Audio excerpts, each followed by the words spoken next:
ups and a max set of pull-ups. I smoked everybody, because my first platoon had made me a much stronger swimmer and a better runner. Day 2 was the interview, which was more like an interrogation. Only 3 men from my screening class of 18 guys were approved for Green Team. I was one of them, which theoretically meant that after my second platoon, I'd be one step closer to joining DevGru. I could hardly wait. It was December 2003, and as imagined, my Special Forces career was zooming into hyperspace because I kept proving myself to be the most uncommon of motherfuckers, and remained on track to become that one warrior. A few weeks later, I arrived in Fort Benning, Georgia, for Army Ranger School.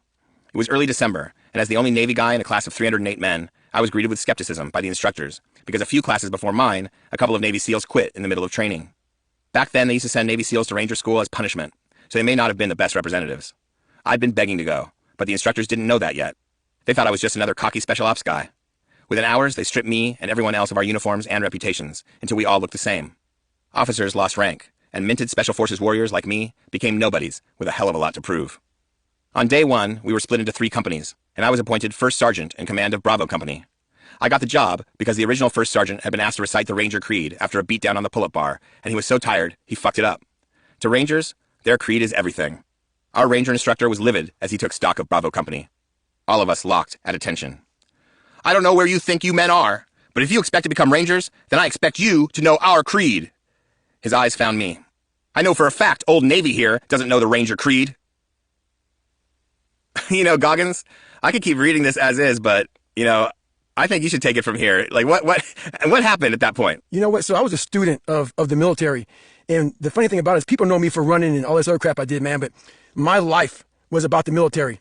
And so this guy had no idea. He was looking at these guys, these other Navy SEALs that had quit. Man, I was studying the Ranger Creed, man, for months, maybe even a year before I even got there, man. And I was going through it. So when he called me up in front, I was like, okay, motherfucker, watch this one. So he only wanted me to say the first stanza.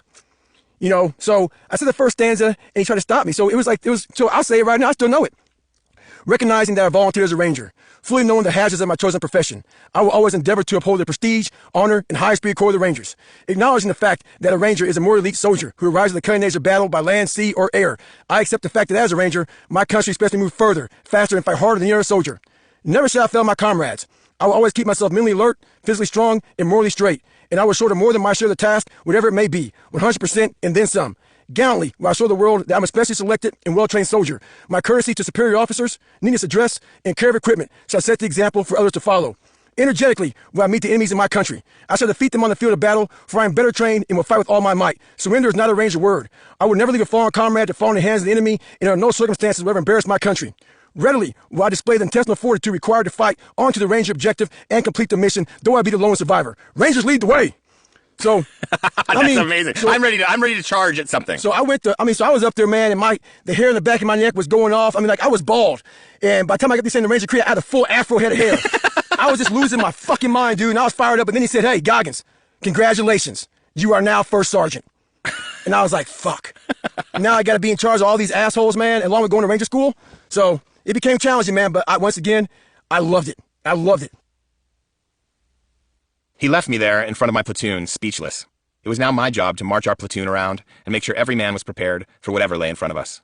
I became part boss, part big brother, and full-time quasi-instructor. In Ranger School, it's hard enough to get yourself squared away enough to graduate. Now I had to look after 100 men and make sure they had their shit together too. Plus, I still had to go through the same evolutions as everyone else. But that was the easy part, and actually gave me a chance to chill out. For me, the physical punishment was more than manageable. But the way I went about accomplishing those physical tasks had shifted. In BUD/S, I'd always led my boat crews, often with tough love. But in general, I didn't care how the guys in other boat crews were doing, or if they quit. This time, I wasn't just putting out. I was also looking after everybody. If I saw someone having trouble with navigation, patrolling, keeping up on a run, or staying awake all night, I made sure we all rallied together to help. Not everybody wanted to. The training was so difficult that when some guys weren't on the clock being graded, they did the bare minimum and found opportunities to rest and hide. In my 69 days at Ranger School, I didn't coast for a single second. I was becoming a true leader. The whole point of Ranger School is to give every man a taste of what it takes to lead a high-level team. The field exercises were like an operator's scavenger hunt, blended with an endurance race. Over the course of 6 testing phases, we were evaluated on navigation, weapons, rope techniques, reconnaissance, and overall leadership. The field tests were notorious for their Spartan brutality and capped 3 separate phases of training. First, we were split into groups of 12 men and together spent 5 days and 4 nights in the foothills for Fort Benning phase.